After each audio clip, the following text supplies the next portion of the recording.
நடந்துச்சுப்பா இதெல்லாம். கவர்னரோடது கடமை அது.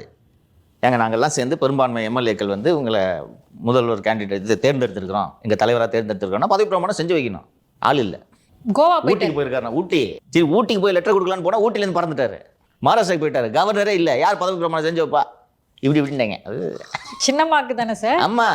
ஓஹோ, சிஎம்மா பார்க்குறியா நீ? ஏப்பா அந்த சுப்ரீம் கோர்ட் அந்த கேஸை தூசி தட்டி பண்ணிட்டாங்க. அந்த கேப்பில் தூசி தட்டி கொடுத்துட்டாங்க. ஒரு காஃபி வர கேப்ல தீர்ப்பு வந்துருச்சு. ஆமாம். அப்போ சின்னம்மாக்கு பண்ணலன்னா தினகரன் மட்டும் பண்ணி போகிறேன். அப்போ அது நடக்காது. அப்போ சிட்டிங் எம்எல்ஏவை பண்ண முடியாதுன்னு எப்படி சொல்ல முடியும்? அதுக்கு தான் அவர் தேர்ந்தெடுக்கிறாங்க செங்கோட்டையனை.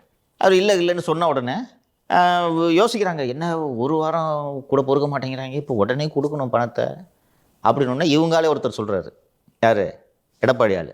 அம்மா நம்ம ஹைவேஸ் மினிஸ்டர் சீக்கிரம் கொடுத்துருவாருன்னு நினைக்கிறேன். உடனே கூப்பிட்டு கேட்குறாங்க, என்னங்க எடப்பாடி எவ்வளோ நாளில் கொடுப்போம்? அம்மா 1 மணி நேரத்தில் கொடுத்துறேன். எப்படி நீங்கள் ஏமா அதை பற்றி கவலைப்படுறீங்க? இல்லை நான் பார்த்துக்கிறேம்மா, கொஞ்சம் இருங்க.